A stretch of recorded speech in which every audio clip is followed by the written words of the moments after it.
Donc, je suis Francis Mazeri, je suis chargé de mission innovation à la Banque Populaire Occitane et responsable de l'agence Nextinov, dont le label national est porté par le réseau des banques populaires régionales depuis 5 ans.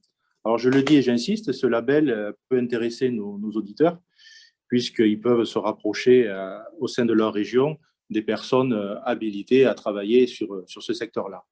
D'ailleurs, la filière comporte une centaine de personnes formées à l'innovation. En Occitanie, nous comptons 2 structures dédiées, une à Montpellier et l'autre qui est basée sur Toulouse. Notre équipe est constituée de 3 personnes, dont votre serviteur, et 2 experts qui accompagnent au quotidien 200 structures de l'écosystème régional. Donc, nous sommes depuis peu hébergés au sein de l'écosystème Atom Community, au sein de la Cité, à Toulouse.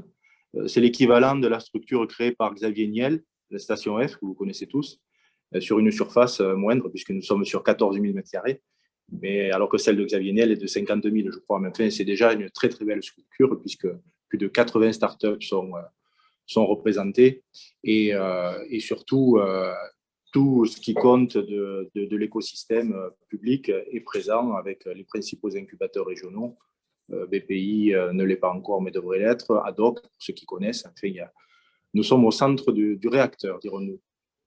Alors, nous n'intervenons pas directement sur du haut de bilan.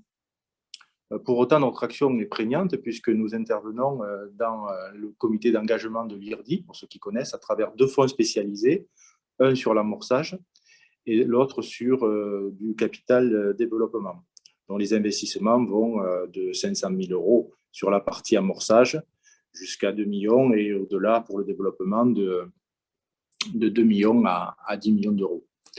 Donc, nous avons également contribué à la création d'un fonds d'amorçage qui s'appelle Occide, avec la région Occitanie, la BP du Sud, et puis les caisses d'épargne Midi-Pyrénées et de Languedoc-Roussillon. On a doté ce fonds de 5 millions d'euros, c'est tout récent, ça date d'avril 2020, et nous accompagnons les entreprises régionales qui ont moins de 3 ans, de 5 ans exceptionnellement, en phase de préamorçage ou d'amorçage, sur des tickets qui vont de 100 à 300 000 €, sous forme d'obligations convertibles. Donc aujourd'hui, je peux dire que c'est un réel succès, puisqu'en 9 mois d'exploitation, on a déjà une dizaine de startups qui ont été accompagnées sur des secteurs très différents, qui vont de la biotech, en passant par l'informatique, les applis, il y en a de nombreuses, des objets connectés, j'en passe et des meilleurs. Donc, notre accompagnement bancaire se fait en proximité dans la gestion quotidienne de l'entreprise, cela va de soi. Cela va de la banque au quotidien, en passant par les flux. L'international, vous en avez parlé tout à l'heure, l'international, nous avons notre filiale qui s'appelle Pramex, qui est très connue dans le monde des affaires, puisque cette entreprise est leader national de l'implantation des entreprises à l'international. Donc là également, si nos auditeurs ont des besoins, on pourra les orienter vers les personnes compétentes.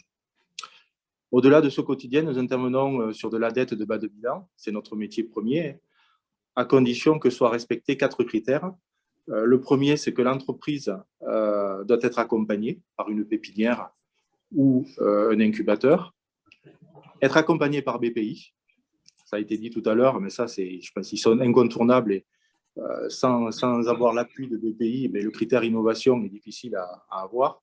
Et derrière, pour nous, c'est difficile d'accompagner.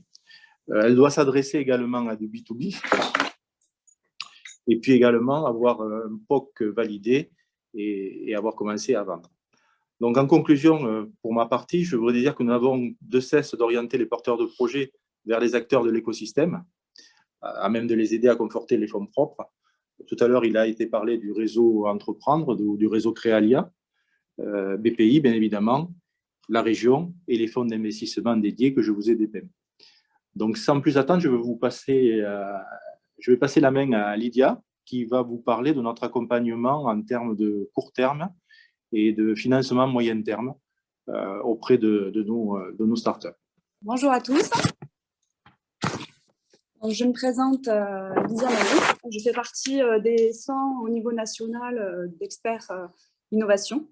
On a tous à peu près un profil, soit ingénieur, soit en ingénierie sociale, ingénierie financière, sur la partie accompagnement à l'innovation. On a été formé par le groupe BPCE à Paris pour justement aborder cette typologie d'entreprise qui est un marché jeune encore pour nous, puisque ça fait 5 ans maintenant que nous avons une agence dédiée sur la partie Occitanie, avec nos confrères de BP Sud. Et les deux parties qui vous intéressent, donc sur la partie accompagnement bancaire au niveau financier, donc le court terme, on va pouvoir effectivement avancer ce dont parlait BPI, les avances de subventions sur les entreprises. Nous allons pouvoir aussi également avancer entre 50 et 80% du crédit d'impôt recherche de ces entreprises, crédit d'impôt innovation, et éventuellement les factures clients, ces premiers clients, de manière à pouvoir avoir une trésorerie en tout cas suffisante pour permettre l'avancée de son développement. Sur la partie moyen-long terme, donc vous allez avoir la primeur quelque part de ce que nous venons de signer avec l'Europe depuis lundi, une nouvelle convention qui va permettre d'accompagner cet écosystème avec nos prêts Innover Plus et garantie jusqu'à hauteur de 70%, donc ce qui, contrairement à l'an passé, nous avions une garantie à 50%, donc de manière à accentuer en tout cas la garantie bancaire et continuer à financer ces entreprises, certes qui potentiellement seraient plus risquées puisqu'on est toujours dans un niveau d'incertitude et sur du développement R&D et d'investissement à l'innovation. Mais en tout cas, l'Europe marque un point assez important que ça me paraît essentiel d'accompagner cet écosystème-là. Donc ça, c'est la première des choses. Nous allons avoir aussi l'opportunité d'avoir des différés de remboursement, donc qui peuvent aller de 1 an à 2 ans, et sur des durées de remboursement jusqu'à 10 ans, en fonction de la typologie, bien entendu, de l'entreprise. Les financements vont également du matériel, mais également sur la partie immatérielle, donc sur la R&D, sur les brevets, sur le développement commercial, marketing, également sur les embauches de chercheurs pour lequel il y a une nécessité en tout cas d'investir sur la partie RH.